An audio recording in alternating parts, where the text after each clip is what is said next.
शिवसेनेचे नेते रामदास कदम यांनी सार्वजनिक बांधकाम मंत्री रवींद्र चव्हाणांच्या राजीनाम्याचीच मागणी केली। मुंबई गोवा महामार्गाच्या दुरावस्थेवरनं संतप्त झालेल्या रामदास कदम यांनी जोरदार हल्लाबोल केला।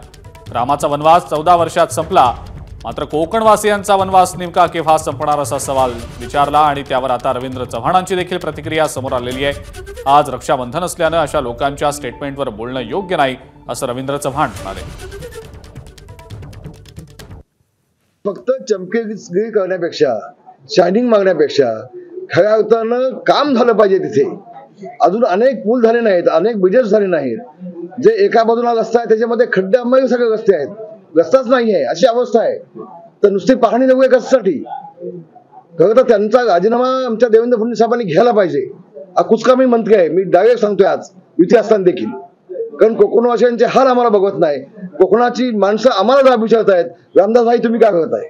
युतीमध्ये रामदास कदम यांनी देखील युती असताना देखील घरचा आयोग दिला। ही बातमी तुम्ही आता देणार मला जी कल्पना आहे, पण माझा नाईलाज आहे त्याला। खरं तर आज रक्षाबंधन आहे आणि अशा लोकांच्या स्टेटमेंटवरती बोलणं हे योग्य नाही असं माझ्यासारख्या महायुतीतल्या कार्यकर्त्याला वाटतं। एबीपी माझा, उघडा डोळे बघा नीट।